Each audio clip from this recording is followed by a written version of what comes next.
Hey guys, I'm going to do this video over because I did it 2 days ago, entitled "Why Are Cops, Police So Afraid of Black People?"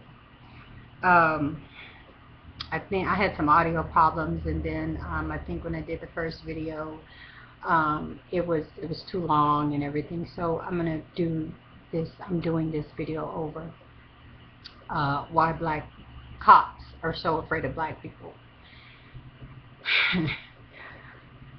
You know, first of all, let me say, I really think it's pretty much BS that cops say that they are afraid and terrified of black people. Um, we need to look at the fact that, first of all, a lot of these police today are not just, Officer Johnny, Officer Jimmy, or Officer Helen, or whatever, who has went to the police force, to the police academy, graduated and everything. These are actual uh, military veterans who are becoming police officers, street police officers now, after serving in Iraq and doing whatever jobs that they had in the military. So these are not just ordinary, everyday Mr. Johnny Cop. This, who just, like I said, just went to the police academy. These are highly trained people, individuals. So, and with them being in war, they have a whole different type of mentality and understanding and philosophy and behavior than just someone who would go to the police academy and come out. So with that understanding, with the understanding that today cop is not just carrying a flashlight, a billy club, and a 45 or whatever. We have actual tanks on the streets of America. We have actual cops in straight military gear.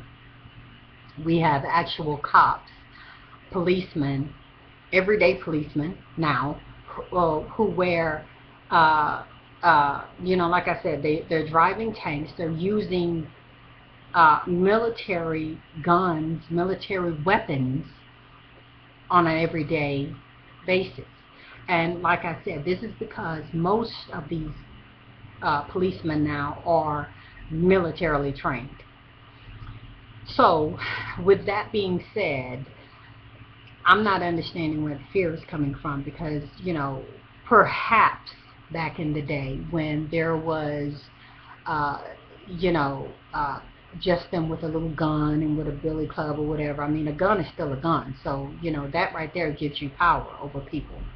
But now that you have military style, military grade weapons and armor and tanks and everything with you, what are you afraid of? How could you possibly be afraid of an unarmed person who is more than likely following your commands? And if they have run away, still they're running from you. So what fear is it that you have?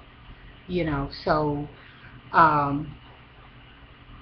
bottom line, like I say, I think it's a bunch of BS.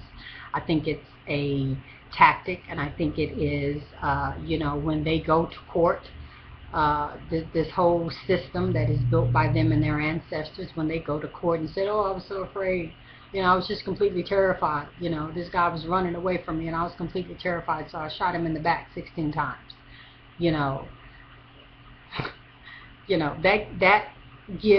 then the judge lets them off because they were so afraid.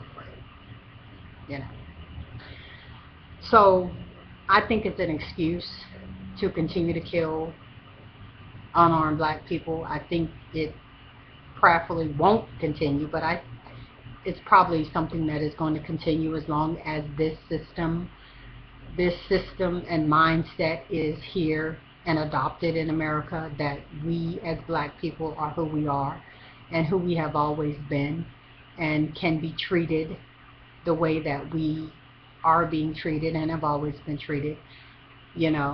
So The fear is unfounded. The fear is a lie, if you ask me. You know, this unfounded fear. I have military gear, military guns, and tanks, and you have nothing, but I'm terrified. You know, we need to stop. We need to do something about that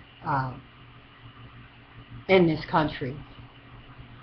I, I would say try to change the laws, but the laws aren't for us anyway. They never have been for us. So um, I don't know what's going to change that, because we protest, we hold up signs, and we sing and hold hands, and they laugh, and it makes them more angry, and they go and they do something more hideous and horrible to us because we protested.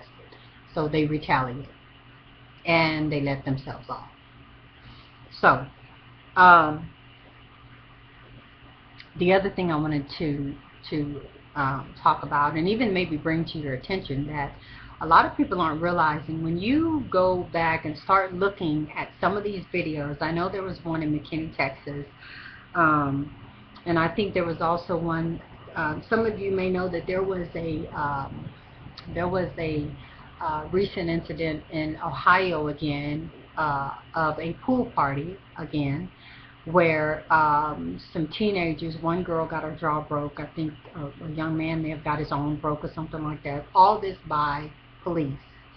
And there was a guy in the background who was assisting the cops.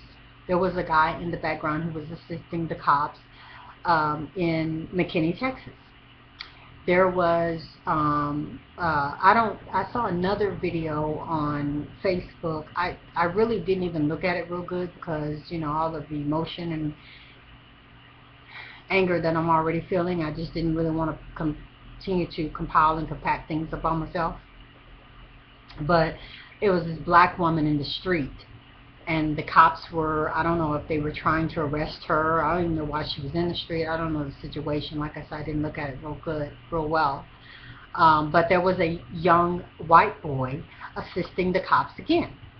And so something needs to be done, because this seems as if this is a trend now, where we just have random white people just coming up assisting cops in arresting, assaulting, and whatever else they do to us as black people. And you know, I'm trying to figure out, where is that okay at? I mean, who are these people, and why do they feel that they have the right to come up and touch us or someone who's being arrested? I mean,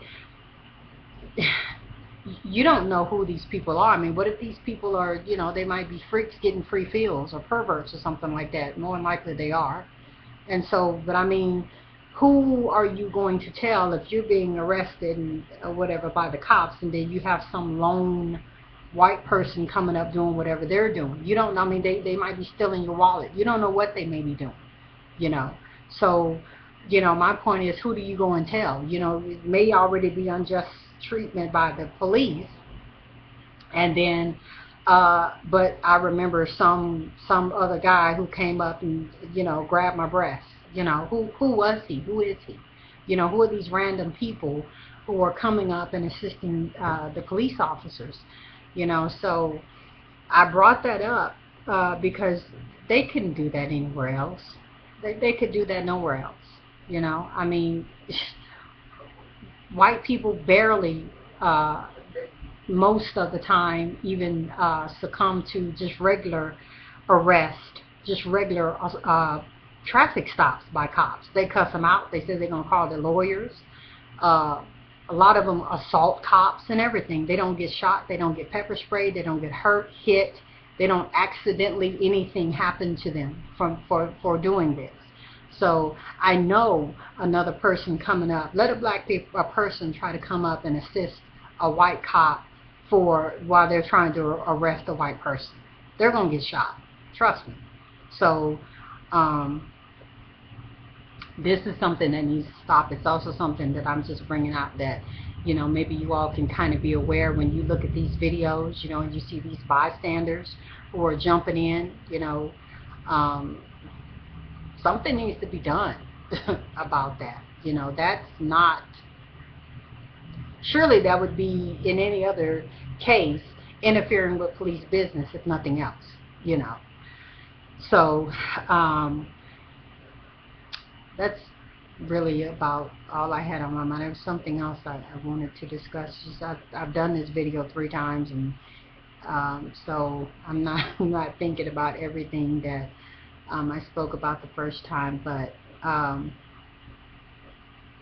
I don't see this this terrifying, disabling fear that these cops are saying that they have toward black people. I mean, also, if you think about it now, cops are, I mean, they freely go into black neighborhoods now. White people freely go into black neighborhoods now as if they own them. I remember back in the day, you know, white people were afraid, you know, to go into black neighborhoods, but now, you know, it's just like, you know, they just do it, you know. So, like I'm saying, where is your fear? What is it that you are saying that you're afraid of? It seems like, you know, you have all the balls in the world until you get into the courtroom with the judge and you're crying, you know, I was so afraid. And for some reason that works for you. But anyway, we need to be more aware. We need to come together and protect our community, stand by each other, be vigilant, watch, continue to take video tapes, and see what's going on. By the way, I remember now what the other part that I wanted to speak about, and just real quick, it's where you are having these anonymous callers. Once again, if we go back and think about a lot of these cases, a lot of the things that's going on in these cases, you'll find that it was an anonymous caller who called and, you know, sent the police to this house or sent the police to this park where the little boy was who they shot in Ohio, the 12-year-old who they shot as soon as they got out of the car. But what I wanted to say about that is that I think we need to look at who's making these calls and what is being said in these calls that is causing these policemen to be so completely outrageous, and behavior is just completely crazy when they come up on these scenes, like in McKinney, Texas. You know, I mean, they are throwing kids on the ground and just, I mean, he's rolling on the floor, on the ground like Rambo Cop, and I'm trying to figure out what in the world was said in that call to make them react like this. So, you know, especially when there is a death, when there is a, what do you call it, when someone is assaulted and hurt so badly, I think there needs to be somebody who goes back and finds these 911 calls and listens to them and find out what exactly was said. And maybe some people need to come up on some charges because you're causing murder. You know, I know ultimately it's the cops' responsibility to be level-headed and whatever, but just for example, if you're calling the cops and saying, oh, there's some big black guy who's out in the park and he's brandishing a big old gun and he's chasing people with it and he's chasing little kids and there's little kids out there and, you know, he's brandishing this gun, yeah, maybe you will go out to the park and as soon as you see someone with a gun, shoot him and kill him, not realizing it's a 12-year-old baby with a plastic gun. You know, that's I was just making an example. I'm not saying that's what happened. I'm just making an example. But the point is, we don't know what's being said with these anonymous calls, and we need to be more diligent with that. So anyway, just wanted to put a few things on your mind, get some things off my chest, and you know, I guess until the next video, I'll see you then.